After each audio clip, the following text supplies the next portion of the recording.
भगवान का विवाह की बड़ी जल्दी हो रही है। सब घड़ी भी देख रहे हैं, हम भी देख रहे हैं, और फिर भंडारे की खुशबू भी आ रही है। तो कंस ने महाराज आपातकालीन सभा को बुलाया, सब राक्षसों को बुलाया, क्रूर जी को बुलाया, झूठे धनुष यज्ञ का बहाना किया। कृष्ण और बलराम को धोखे से बुलाना है, उनको मार देना। श्री क्रूर जी महाराज आए, भगवान कृष्ण और बलराम को लेकर गए।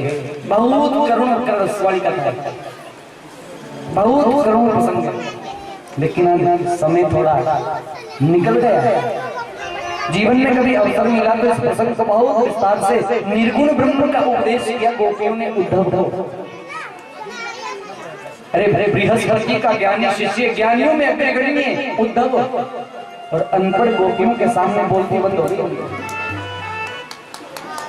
एक शब्द नहीं बोल पाए। निर्गुण ब्रह्म का उपदेश किया। रोती बिलखती गोपियों को छोड़कर, माता यशोदा को छोड़कर चले गए भगवान। जाकर कंस आदि का उद्धार किया, माता देवकी और वसुदेव को जेल खाने से रिहा किया। माता ने सांदीपनि आश्रम भेज दिया पढ़ाई के लिए। 64 दिन और रात्रि में भगवान ने सारा वेद वेदांत का ज्ञान सीख लिया। सुदामा नाम के मित्र मिले वहां। आते आते आते अरे सुदामा आना कभी? जी जरूर। एक दिन बैठे थे भगवान अपने कक्ष में, रो रहे थे। उद्धव आए, बोले गोपियों की याद आती है, माता यशोदा की याद आती है, जाओ वृंदावन जाओ, संदेश देकर आना। बोले जाऊंगा, 1 घंटे से ज्यादा रुकूंगा नहीं वृंदावन में।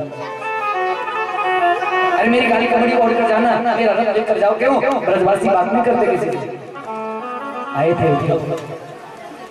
उद्धव आकर, अरे मेरे उद्धव, भगवान का सखा संदेश लेकर आया हूं, यशोदा कहाँ है?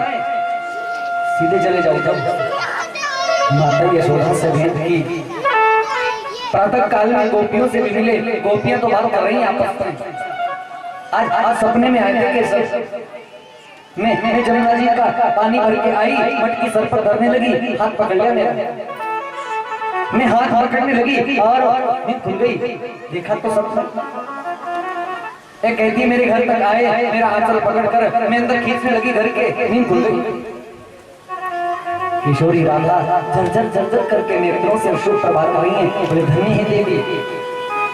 अरे आपको नींद तो आती है, लेकिन जब से मेरे परमात्मा मेरे प्रियतम गए कृष्ण से, आज तक मुझे तो नींद ही नहीं आई। उद्धव सुन रहे पीछे।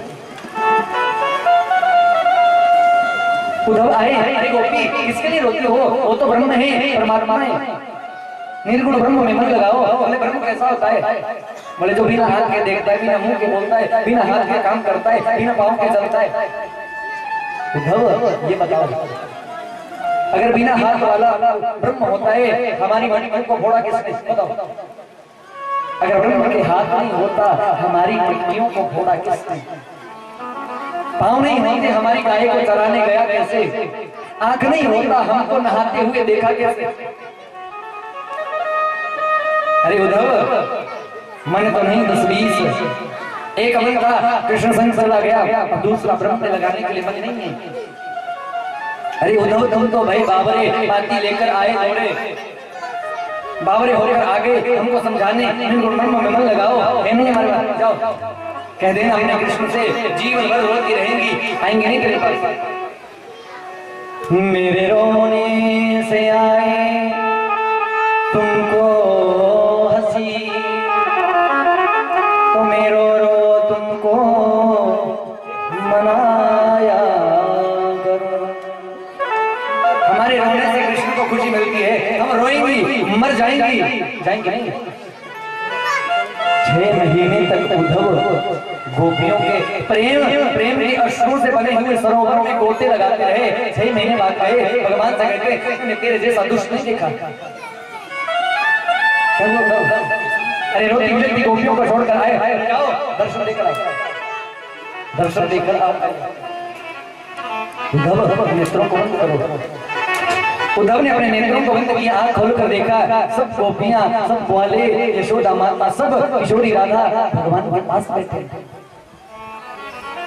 अरे मैं इनसे दूर तो जाता ही नहीं हूँ।